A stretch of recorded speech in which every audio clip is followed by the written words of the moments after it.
Hey Mr. Raven, it's me again. I just saw your video on the Buddhist who crossed the Atlantic Ocean and in doing so converted to Christianity. And I just wanted to ask you a few questions.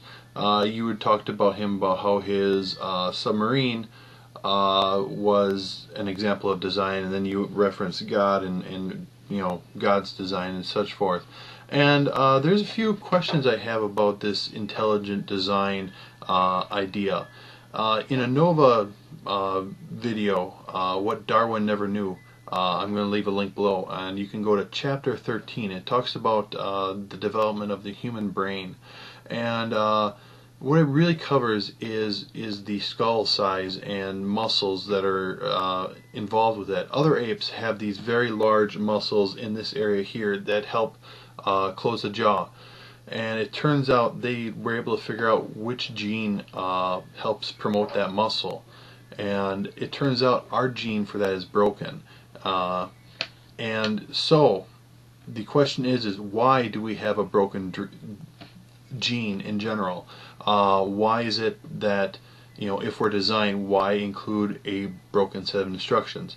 If this gene was active, it is suggested that it would cause these muscles here to develop much quicker, and in doing so would cause our brains to rip open when we closed our mouth, because the crushing or the pressure pulling apart on the seam of your skull before it was fused would basically kill you.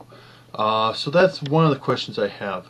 The other question is, I'm wondering what your view is on a video by Potpolar54 called Atheists Now Accept Intelligent Design. It covers the intelligent design community's view of the flagellum, except for he goes into what type of things use the flagellum after he glorifies it in its perfect design. And so, he talks about Salmonella, for example. It has a flagellum. Was it designed? It gets a lot of people sick. I'd like to hear your views on this. I'm going to leave a link to this one also. Oh, and one more thing. If it is a case that our complexities indicate design, God is far more complex in your view. Would that not also indicate design? And if this does not, because whatever reason you care to give, then what makes it that our complexities indicate design? It just doesn't make sense to say complexities equal design and then go about saying just the opposite.